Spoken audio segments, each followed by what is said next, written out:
Hi guys, ఇప్పుడైతే మీకు కొన్ని ఇంట్రెస్టింగ్ ఫ్యాక్ట్స్ చెప్పబోతున్నా. స్కిప్ చేయకుండా వీడియోని లాస్ట్ వరకు చూడండి. చలో, welcome to my Nandigam YouTube channel.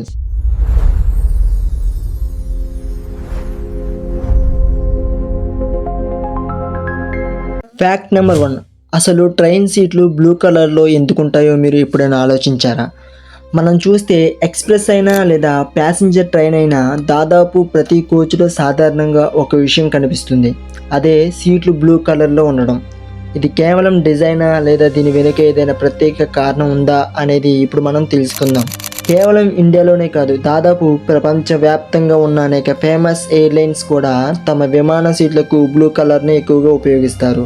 ఇలా బ్లూ కలర్ని ఉపయోగించడానికి ఒక సైంటిఫిక్ అండ్ సైకాలజికల్ లాజిక్ను బేస్ చేసుకుని ఈ నిర్ణయం తీసుకుంది రైల్వే శాఖ. కలర్ సైకాలజీ ప్రకారం దీని వెనుక అసలు కారణం ఏంటో వివరాలకు వెళితే, బ్లూ కలర్ అనేది ఒత్తిడిని తగ్గిస్తుందట. అంటే సాధారణంగా మనం చూస్తే ట్రైన్ జర్నీ అనేది కొన్ని గంటలు లేదా రోజుల తరబడి సాగుతుంటాయి. అయితే ఎక్కువ సమయం ప్రయాణించడం వల్ల ప్రయాణించే వారికి అలసట అలాగే చిరాకు రావడం అనేది సహజం. కలర్ సైకాలజీ ప్రకారం ఈ బ్లూ కలర్ అనేది మనుషుల మెదడుపై సానుకూల ప్రభావాన్ని చూపుతుంది. అంతేకాక బ్లడ్ ప్రెషర్ని కూడా నియంత్రణలో ఉంచి మనసుకు ప్రశాంతతను ఇస్తుందట. అలాగే సెకండ్ రీజన్ ఏంటంటే, ట్రైన్లో ప్రయాణించేటప్పుడు సీట్లపై కూర్చోవడం, పడుకోవడం, అలాగే ఫుడ్ తినడం, టీ కాఫీలు తాగేటప్పుడు అవి వలిగిపోతూ ఉంటాయి. అలాంటప్పుడు సీట్లపై మరకలు కనిపిస్తూ ఉంటాయి. అలాగా కనిపించకుండా ఉండడానికి ఈ బ్లూ కలర్ని ఉపయోగిస్తారంట. అదే సీట్లకు తెలుపు లేదా ఇతర కలర్స్ వేయడం వల్ల ఆ మరకలు ఎక్కువగా కనిపిస్తాయి. అలాగే థర్డ్ రీజన్ వచ్చేసరికి అందరికీ తెలిసిందే, ట్రైన్లో ప్రయాణించేటప్పుడు బోగులు చాలా వరకు ప్రయాణికులతో నిండిపోతుంది. తక్కువ ప్లేస్లో ఎక్కువ మంది ఉన్నప్పుడు కొంతమందికి ఊపిరాడనట్లు ఆందోళనగా అనిపిస్తుంది.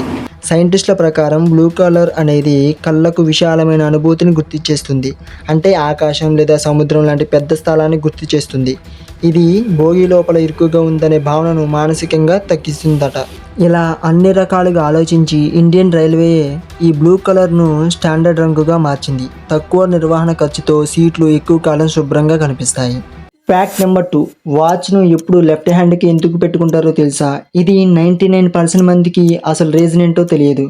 ఉదయం లేచినప్పటి నుంచి తరచుగా ఎక్కడికి వెళ్ళినా ఏం చేస్తున్న వాచ్ను చూస్తుంటాం. అది చూసినప్పుడు ఖచ్చితంగా అది మీ లెఫ్ట్ హ్యాండ్కి ఖచ్చితంగా ఉంటుంది. మీరు ఎప్పుడైనా అనుకున్నారా, ప్రపంచవ్యాప్తంగా లక్షలాది మంది తమ వాచ్ను ఎడమ చేతికి మాత్రమే ఎందుకు ధరించడానికి ఇష్టపడతారో ఎప్పుడైనా ఆలోచించారా? పైకి ఇది సాధారణంగా కనిపించే ఈ ప్రశ్న వెనుక ఒక పెద్ద యుద్ధ చరిత్ర, మానవ స్వభావం, విజ్ఞాన శాస్త్ర తర్కం కూడా ఉంది అని అంటే మీరు ఖచ్చితంగా ఆశ్చర్యపోతారు. గతంలో మగవారు తమ కోటు జేబులో పాకెట్ వాచ్ అని పిలువబడే గడియారాలను పెట్టుకునేవారు. అయితే ఆడవారు మాత్రం వాటిని మెడలో లాకెట్ లాగా, మణికట్టుగా, ఆభరణంగా ధరించేవారు. అయినప్పటికీ 20వ శతాబ్దం ప్రారంభంలో వారి సమయంలో సైనికులకు ఖచ్చితంగా సమయాన్ని తెలుసుకోవాల్సిన అవసరం ఉండేది.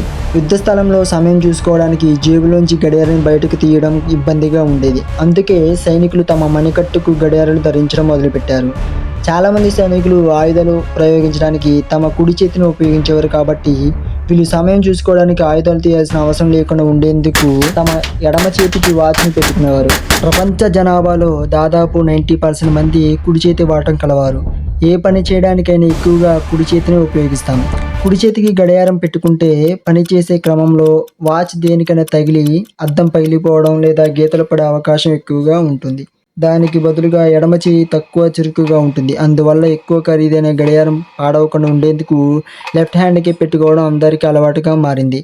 ఇంకొక రీజన్ ఏంటంటే, వాచెస్లో సమయాన్ని మార్చుకోవడానికి లేదా కీని సెట్ చేయడానికి క్రౌన్ అనే ఒక చిన్న బటన్ ఉంటుంది. ఈ బటన్ వాచ్కి కుడివైపు ఉంటుంది. వాచ్ను ఎడమ చేతికి ధరించినప్పుడు కుడి చేతి బొటన వేలు, చూపుడు వేలితో టైం సెట్ చేయడం అనేది చాలా ఈజీ. వాచ్ను కుడి చేతికి ధరిస్తే బటన్ను ఎడమ వైపు ఉంటుంది. అప్పుడు టైం సెట్ చేయడం అనేది కష్టంగా ఉంటుంది. ఇలాంటివి కారణంగా వాచ్ను లెఫ్ట్ హ్యాండ్కి పెట్టుకోవడం అనేది జరుగుతుంది. And fact number 3. మీరు ఎప్పుడైనా ఆలోచించారా, చిమ్మ చీకట్లోనూ కూడా దోమలు మనల్ని గుర్తించి ఎలా కుడుతున్నాయని? అయితే దోమలకు చీకట్లో కనిపిస్తాయా అనేది ఇప్పుడు మనం తెలుసుకుందాం. సైంటిస్టుల ప్రకారం దీని వెనుక ఎలాంటి మాయాజాలం అనేది లేదు. దోమలు మనల్ని చూడడానికి వాటి కళ్ళను ఉపయోగించవు. బదులుగా శరీరం నుండి వెలువడే నిర్దిష్ట సంకేతాలను ఉపయోగించుకుంటాయి. ఆ విధంగానే అవి మన వద్దకు చేరుకుంటాయి. ఎలాగంటే మన ముక్కు ద్వారా వదిలే కార్బన్ డైఆక్సైడ్, CO2 వాయువు ద్వారా. దోమలు యాంటనాలపై చాలా సున్నితమైన సెన్సర్లు ఉంటాయి. ఇవి సుమారు 30 నుండి 50 అడుగుల దూరం నుంచి కార్బన్ డయాక్సైడ్ వాసనను పసిగట్టగలవు. మనం చీకట్లో శ్వాస తీసుకున్నప్పుడు ఆ వాయువు దోమలకు జీపీఎస్లా పనిచేసి అవి నేరుగా మన వైపుకి ఎగిరి వస్తాయి. ఇలా రావడానికి మన శ్వాస మాత్రమే కాదు, మానవ శరీరంలోని సహజ వేడి కూడా దోమలను ఆకర్షిస్తాయి.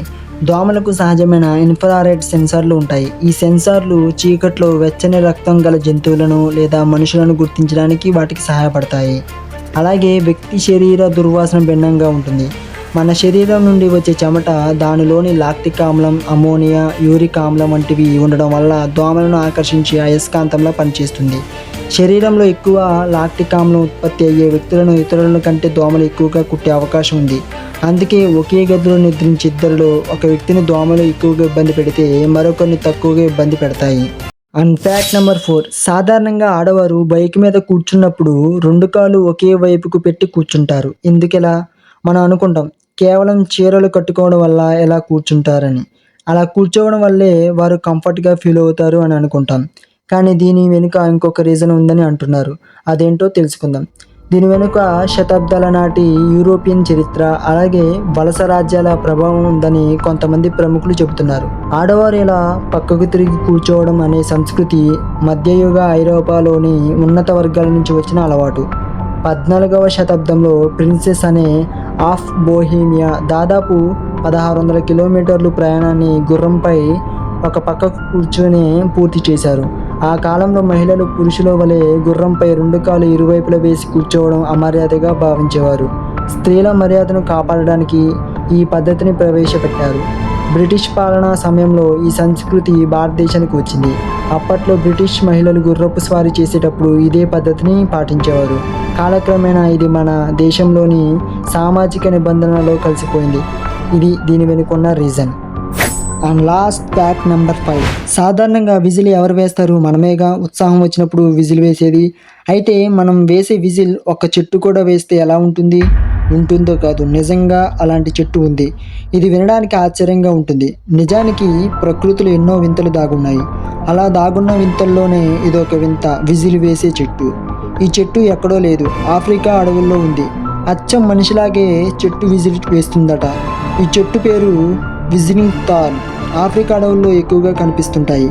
ఆఫ్రికా ఖండంలోని కెన్యా, టాంజానియా వంటి దేశాల్లో ఉంటాయి. ఈ చెట్టు పొడవుగా ములల చెట్టులాగా ఉంటుంది.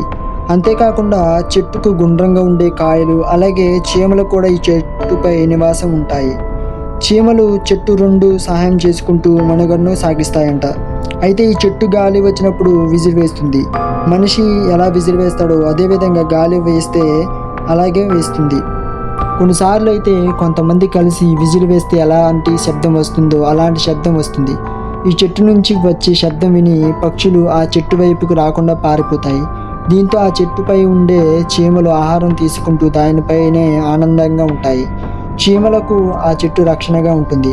అయితే నాదొక ఉత్తిత్తి సలహా ఏంటంటే, మీకు విజిల్ వేయడం రాకపోతే ఈ చెట్టు ఒకటి తెచ్చిపెట్టుకోండి. సో ఈ వీడియో మీకు నచ్చినట్లయితే ప్లీజ్ లైక్ చేయండి. ఇలాంటి వీడియోలు మళ్ళీ మీ ముందుకు తీసుకురావాలంటే సబ్స్క్రైబ్ చేసుకొని బెల్ ఐకాన్ ఆన్ చేసుకోండి. Okay, thank you, bye.